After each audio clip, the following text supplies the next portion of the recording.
Started with, I want him to do whatever he decides to do, whatever he decides we go with, she went on to say. And the Biden campaign has not been quick to respond directly to every comment, the comment that's been made by every member of the House or every member of the Senate. But the response we did get today said this from a Biden campaign official: regarding the president staying in the race, we'd point you to his letter to congressional Democrats where he reiterated his commitment to winning this campaign. And then the quote here, I'm firmly committed to staying in this race, to running this race to the end and to beating Donald Trump. The campaign went on to share with us a list of other members of the House and the Senate who've come out in support of President Biden, making clear that they do stand behind him and Vice President Harris for re-election. Anna. Right now, we know President Biden is having to split his attention between domestic divisions and diplomacy. What is on his agenda this morning?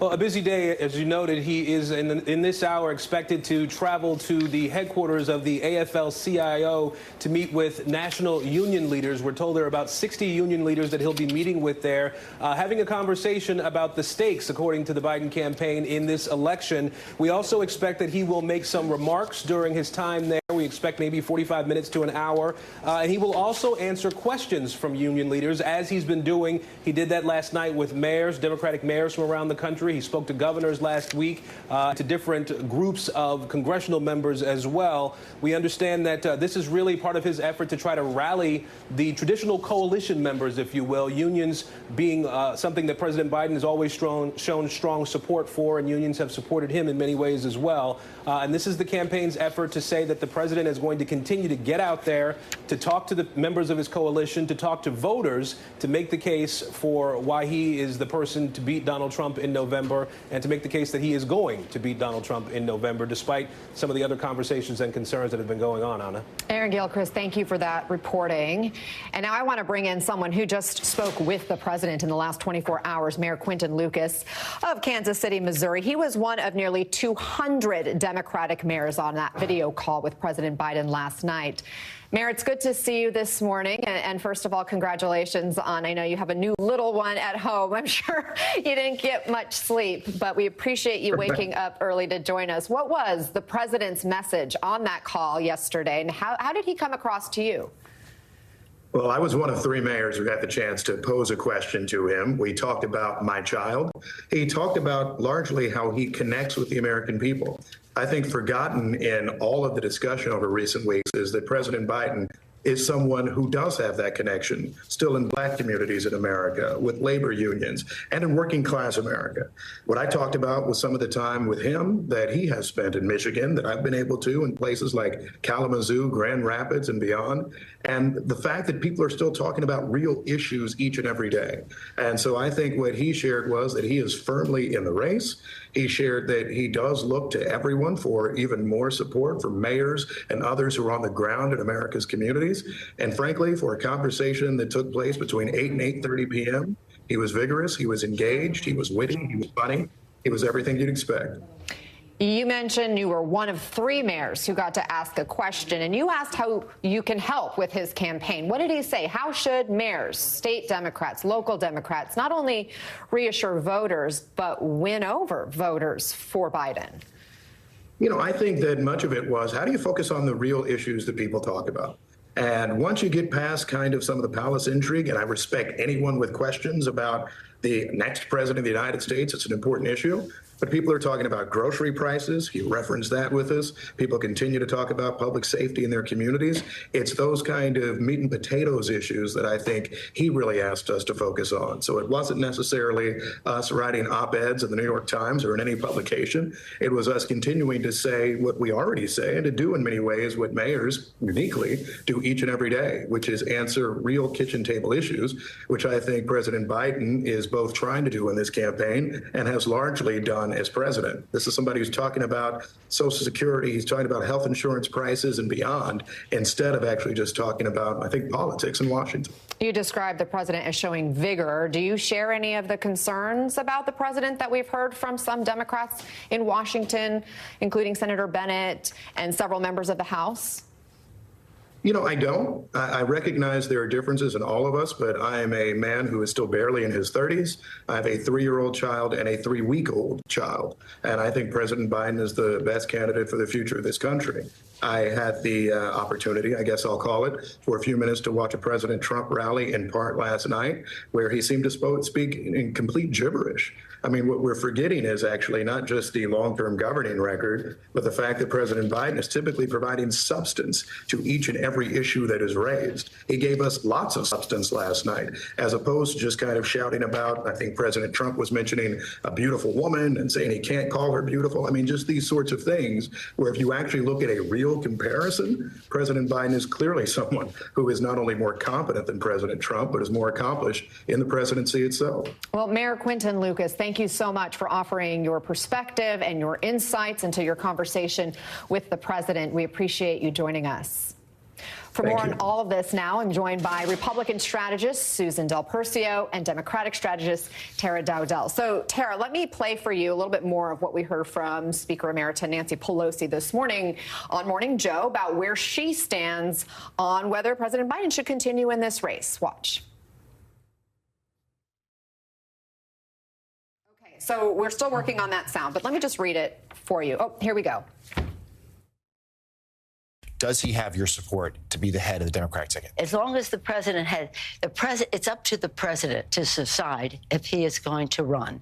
We're all encouraging him to make that decision because time is running short. He has said firmly this week he is going to run. Do you want him to run? I want him to do whatever he decides to do. So, Tara, you heard Jonathan sort of press her to try to give her an opportunity to make her position clear, and that wasn't a ringing endorsement. What do you make of that? Well, it wasn't a ringing endorsement, but at the end of the day, Democrats are going to rally around Biden if he stays in this race. And right now, he said he's going to stay in the race. Yes, there are some nervous Democrats because there's some people running in some tough districts, but I can tell you, and I try not to make too many predictions, the Democratic base will stick with Joe Biden, just as the Republican base will stick with Donald Trump. And the Democratic base is energized by the fact that they think Donald Trump is dangerous and unfit. And that's what's going to drive that turnout for Democrats. Susan, what's your sense of where independent voters are right now, or those disaffected Republicans who have been scared off from Trump? What do they make of all this? Is it pushing them away from President Biden? What do you think? Well, those independents have been hesitant about Joe Biden since they voted for him in 2020. Now they're more concerned from what they see, as most of us are. And the question is do they vote for Joe Biden again in 2024, or do they stay home? Joe Biden needs every single vote he got in 2020. He won by thin margins. So those Republicans who will never vote for Trump but said, I'll vote for Biden in 2020, if they don't vote for Biden in 2020 again, that's a problem. And to Tara's point about the base being there for Biden, yes, but they're not enthusiastic. We see numbers of voter enthusiasm in the 60s for Joe Biden among his base, where it's in the high 70s for Donald Trump. So that shows you, again, the couch is the worst enemy for Joe Biden. I don't think anybody who voted, any Democrat who voted for Joe Biden in 2020 is voting for Donald Trump. But they may stay home. But, Tara, we have seen progressives like Senator Bernie Sanders or Congresswoman Alexandria Ocasio-Cortez come out and defend Biden and throw their full support behind his candidacy. But it seems like it's more of the moderates or some of the centrist Democrats that have expressed concerns or have even said he should step aside from his campaign. Why is that? I think it's because they're in tough races, right? So if you're in a safe district, you're less concerned. But I think one of the things that we don't talk about enough is we talk about the enthusiasm gap. We don't talk about the disdain gap. There are people who absolutely hate Donald Trump and would never vote for him. And we don't talk enough about that. Biden does not have that issue. He has people who are concerned about his age. And so he is, yes, going to have to convince people that he is okay. He's also going to have to remind people that you don't just vote for a president, you vote for an entire entire administration. You vote for policy choices. So he has some work to do, right? But at the same time, I think that there's other factors at play besides just the enthusiasm gap. There's that disdain gap that we don't talk enough about. And we are hearing from Donald Trump again. It's been a while since he's been on the campaign trail. We've seen President Biden and his campaign really hit him for all the time he spent at golf courses, but he was rallying his supporters last night in Florida. And amid the speculation over his VP pick, the former president has recently been ramping up attacks on Biden's vice president, Kamala Harris. In fact, it was one of the first things he addressed at last night's rally. Watch. He picked Kamala Harris as his vice president. No, it was brilliant because it was an insurance policy, maybe the best insurance policy I've ever seen, Marco. If Joe had picked someone even halfway competent, they would have bounced him from office years ago. Susan, your reaction to that? It's Donald Trump being Donald Trump. He's done worse. He'll say worse in the future. But again, what's concerning is that Nancy Pelosi's comments this morning are what's going to lead the news cycle instead of Donald Trump's rally.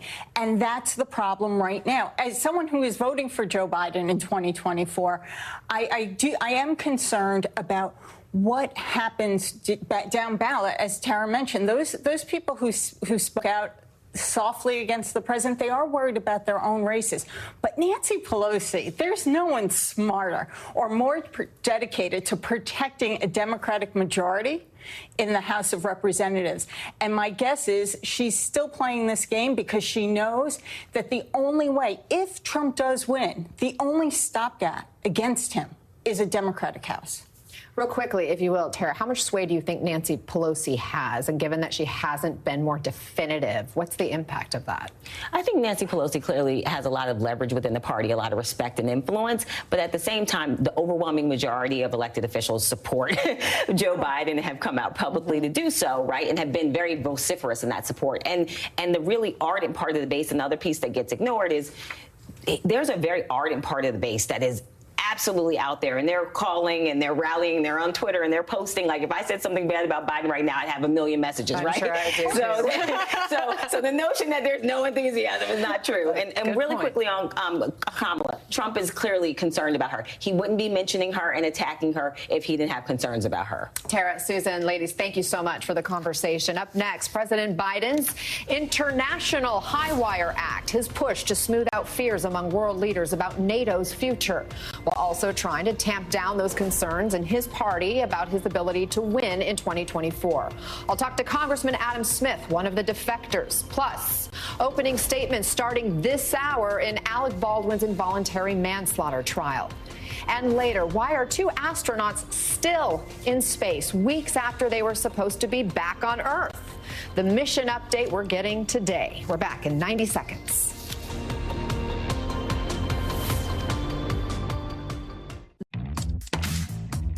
When you start a new business, payroll, benefits, and HR are all part of the deal. But with Gusto, they're no big deal. Whether you're paying your first employee, trying to keep your business compliant, or you want to start offering benefits like health insurance, workers' comp, or 401k, Gusto helps you take care of your team so you can take care of business. Join 300,000 businesses at gusto.com. You're their favorite aunt. So we decided if anything happened to us, We want you to take the kids. Oh, you guys. doesn't count. This